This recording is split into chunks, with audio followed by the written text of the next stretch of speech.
As a pediatric emergency physician, parents often ask me, when should I be worried? When should I call my doctor? When do I need to rush to the hospital? Or when is it okay? And what I tell them is, you as the parent are better suited than I am to know when to be worried. Because the simple rule I teach my residents, and I teach my new other doctors in training, would apply to a parent. A child is well when they are themselves. So you should begin worried whenever your child is acting differently. So if your child's normally a loud and rambunctious child and all of a sudden has a fever and is very quiet, that's time to call your doctor. If your child tends to be very outgoing and is now ill and is very clingy to you, that's abnormal.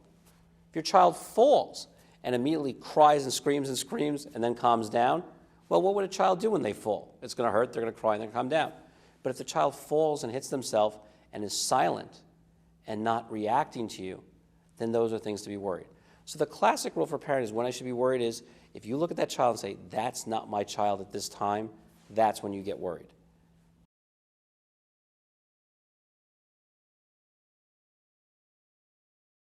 The general rule is almost everything is okay to call your pediatrician.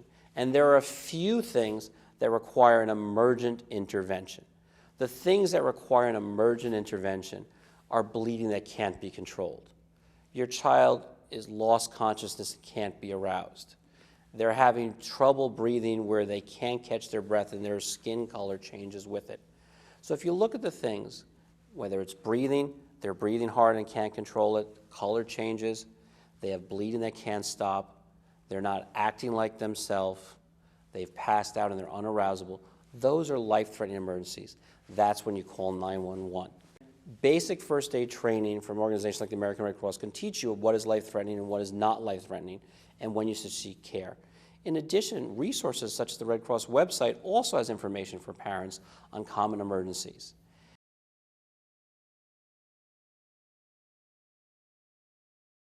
Picking your child up going to the emergency room is not really an action that one should take because it's either one of two things. Either you have time to get medical advice and thus speak to your pediatrician, or there's a life-threatening emergency that needs immediate attention, at which case you call 911 and get an ambulance.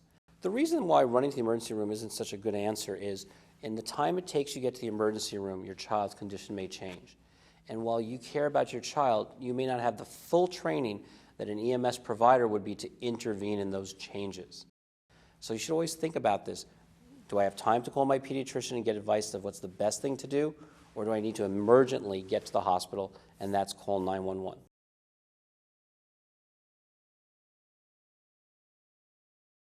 One of the things we have to get new parents to understand is a child's exposed to the environment.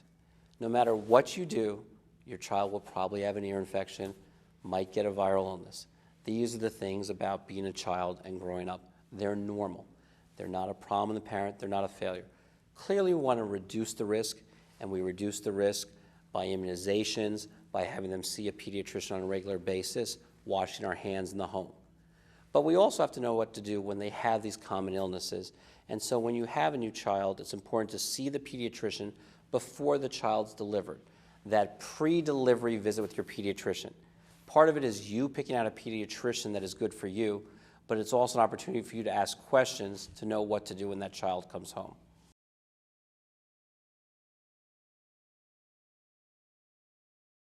What I would say with new parents, there's always some common misconceptions, and it's key to know what those are.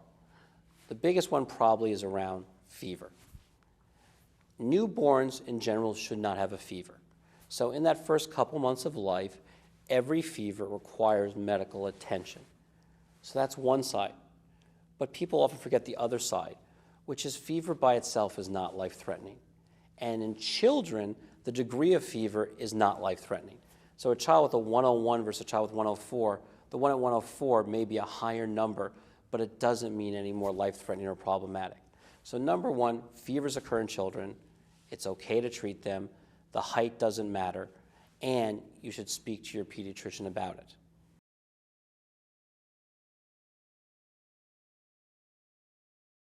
Another important thing to know about with a new child is always when they have a common illness. The most common illnesses besides things like fever is a runny nose and cough. Most young children will have a runny nose. What most parents don't realize is that children breathe through their nose only. You actually have to learn how to breathe through your mouth. It makes sense if you think about it, because the number one activity a child does is feeding. So if the mouth's filled with a bottle or breastfed, you need the nose to breathe. So you're born knowing how to breathe through your nose. You have to learn through your mouth. So when you and I get a runny nose and get some nasal congestion, it's no big deal. But an infant with nasal congestion is like having us pinch your nose and put a hand over your mouth. They can't breathe. If they have a congested nose, all you have to do is suck the nose out. You can get rid of trouble breathing, you can make them feed well, and you can fix the whole problem with the most common thing, a little cold in a child.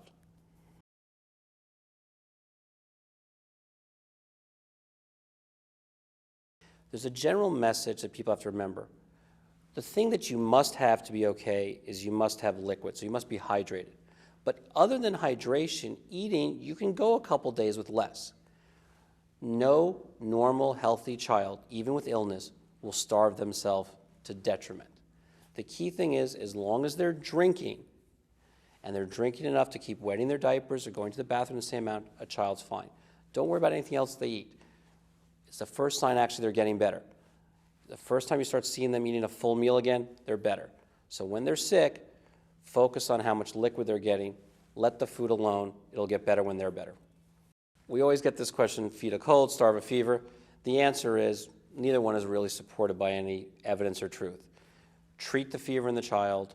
If they're hungry, feed them. If they're not hungry, make sure they have enough liquid, because with fever, you're going to need a lot of liquid. But if they don't want to eat, when they're better, they'll eat again.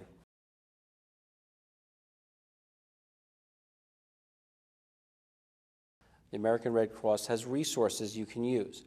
I think every new parent should be trained in CPR and first aid. God forbid an emergency happens. It's rare, but you want to know what to do. And having the knowledge of what to do in an emergency will make you calmer when it's not an emergency, because you know it's not that. And you know you can take a breath and relax with your child.